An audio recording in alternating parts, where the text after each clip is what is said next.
If you're wondering what are Google Shopping ads and how do you use them effectively to grow your business, this is the right video for you.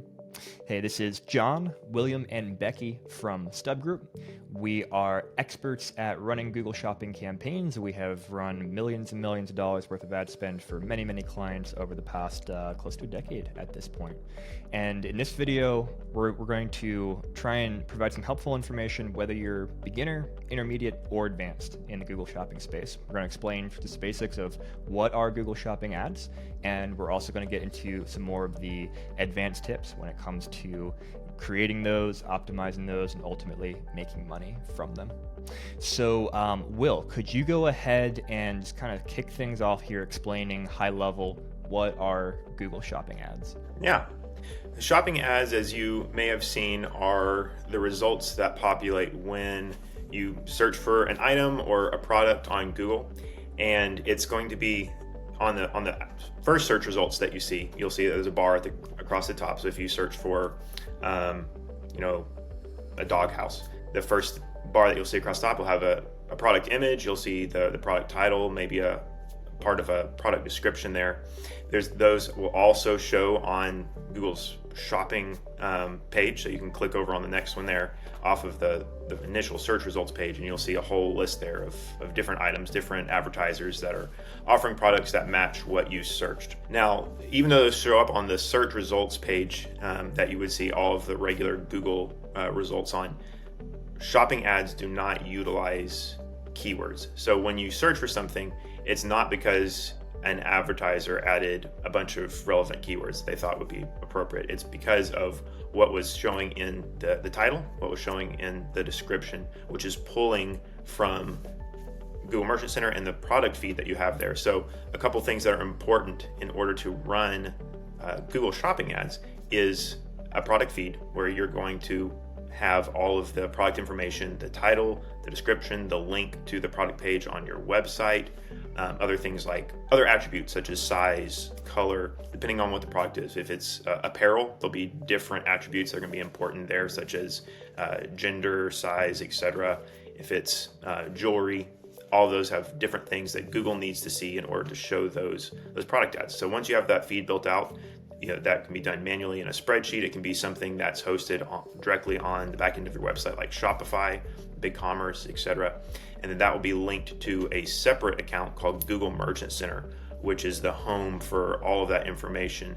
It's where you're going to import your product feed, is where that's going to then link to your Google Ads account.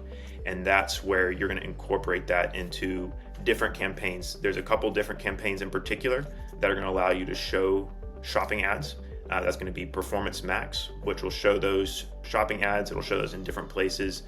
Or you can still set up right now standard shopping ads, which is only going to show those shopping ad placements.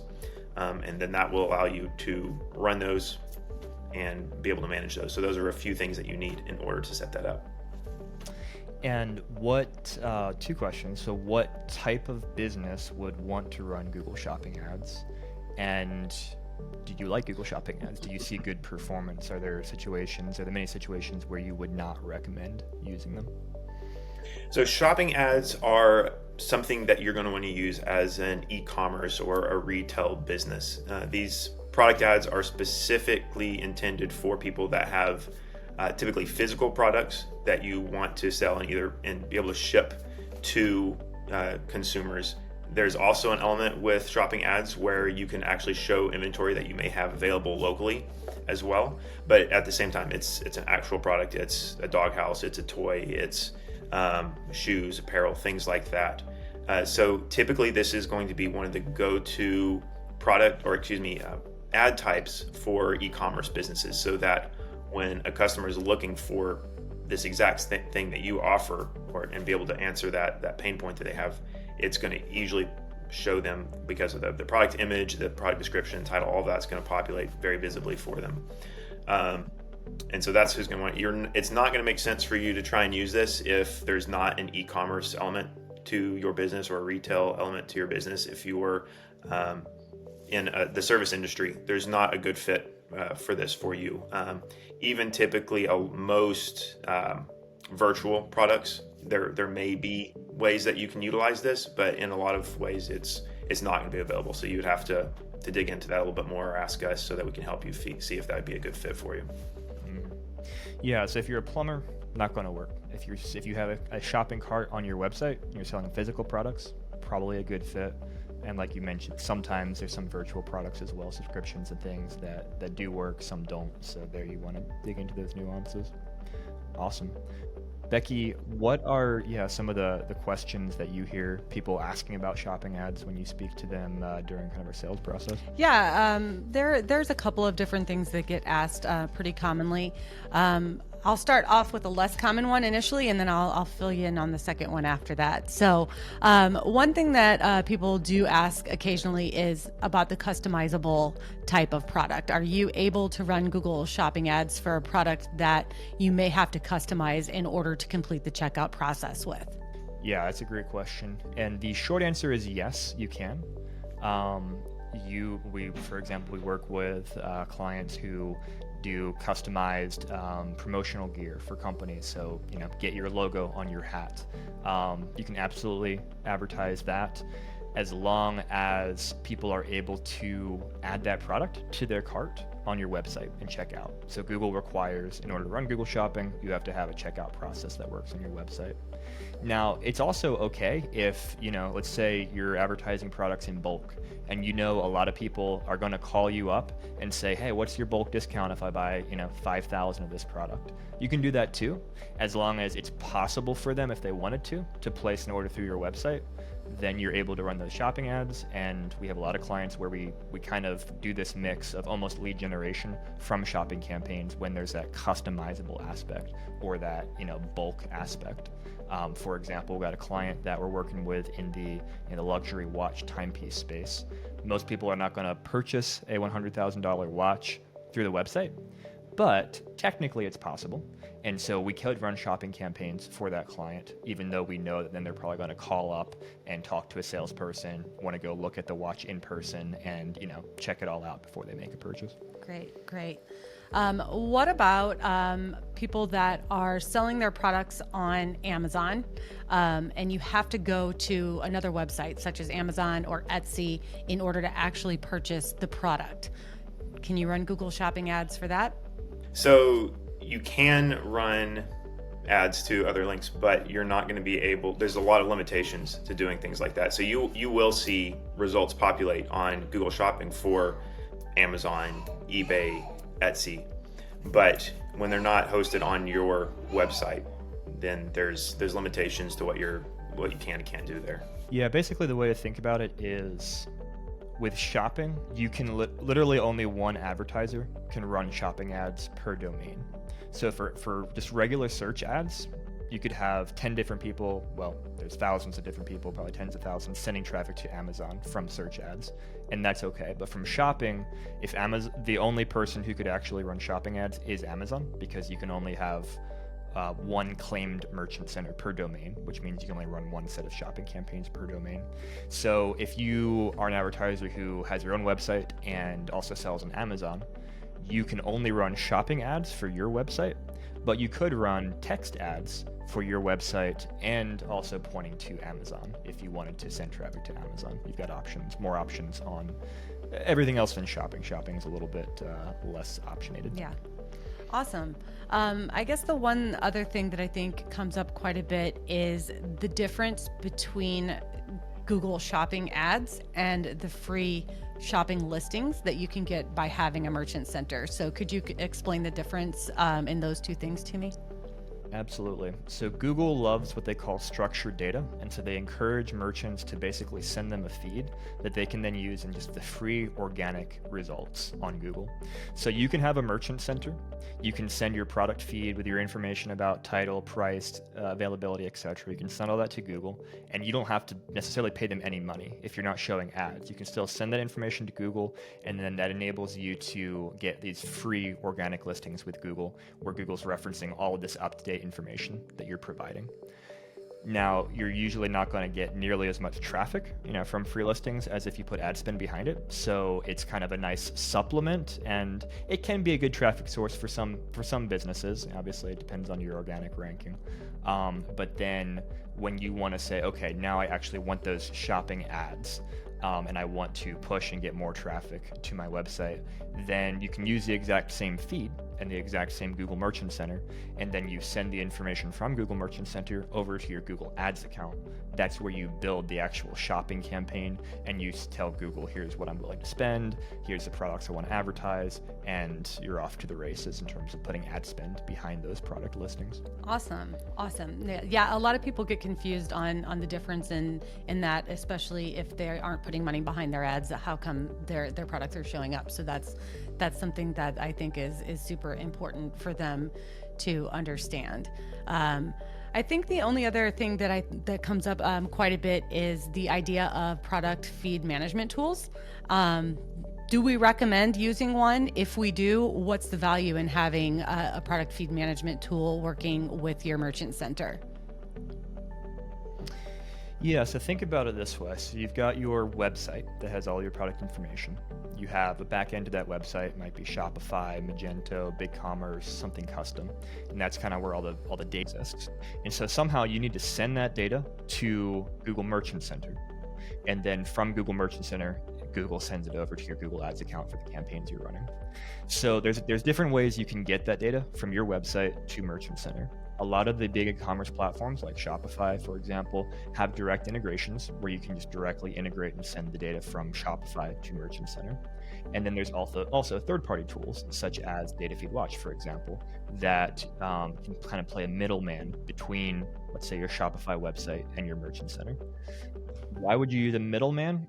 There's a lot of reasons. So again, think of your feed really as your keywords and your ads. It's literally how Google is going to determine what searches to trigger with your ads, and it's determining what people see as your title, which of your product images they see, etc. So it's crucial to have a really well optimized feed. And when you just send data from, let's say, Shopify directly through their integration to Google Merchant Center, sometimes that can work and can work well if you've kind of got things already set up on your website in the way that is going to work also well with Google. But often it's just not well optimized. Maybe in the context of your website, you're calling this, hey, this is the the fill in the blank hoodie. But Google wants to see, okay, this is the fill in the blank, hoodie for teen sized extra large, waterproof, etc. So that when people search for that, Google knows, all right, this hoodie is relevant to these keywords.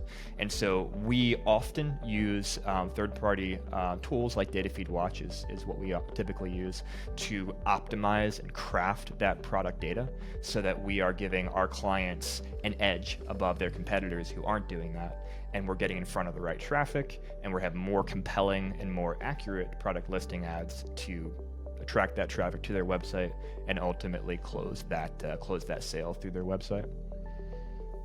Yeah, that makes total sense. It's that time of year, right? Everybody in the e-commerce space is ready to run ads. They're ready to figure out what they can do to capitalize off of the holiday season. So to close it out, what advice do you have for people that are maybe not running Google Shopping ads and are getting ready to start, or for those people that are running them and are looking to find a way to make them perform a little bit better? So one thing is, like John already mentioned, related to crafting the information that you're sending into Google Merchant Center and then your Google Ads account is, what do your product titles and descriptions look like? If they're too simple, then you're probably missing out on a lot of relevant search traffic, because black hoodie may be what the product is on your website, but that's not going to be enough if I'm looking for an extra large men's hoodie. You need additional details there, as well as what's going to be relevant to users, and then also in the description being able to really upsell the value for these things, so that when users are looking at your product versus someone else's product, some of it may be products you're reselling, so you need to explain why this is better from you versus them. Hopefully that's the price. Or if there's sales you're running, you need to make sure that you're opted in for those promotional elements on Google Merchant Center, so that you can display like, hey, this is 25% off this date range, or whatever the case may be. So having those elements there is going to be really important and give you a leg up on other advertisers. Yeah, I think it's super important, and John, you can kind of piggyback off of this, that people that are running e-commerce advertisements, Google Shopping ads in particular, understand that this isn't a weak market. It's a heavy market. It's very inundated with a lot of products and a lot of different ideas, and making sure that your product descriptions and especially the headlines about the products that you're advertising are very indicative of what makes your business special is going to be a huge difference maker in how those ads actually perform depending on whatever your budget is. Like Will said, black hoodie is one thing, but if that black hoodie is made from recycled trash bags and supports the environment and a sustainability cause, there might be someone that's more likely to buy that black hoodie from you. So I know that's one thing that we always tell our clients, and John, I know you have one that we've been working with that's in that sustainable space recently, that the more you can make your product appear as niche and stand out from the others, the better it's going to perform, especially when it comes to shopping ads. Absolutely. The last thing I would say too there is that shopping campaigns are not set it and forget it. So you've got the initial work that goes into creating out the feed and the campaigns, and there's quite a bit of work that goes into it. But it is not static. Everything is dynamic, from prices changing, competitors changing their prices, sales prices, to Google's algorithm changing, to your conversion rates changing.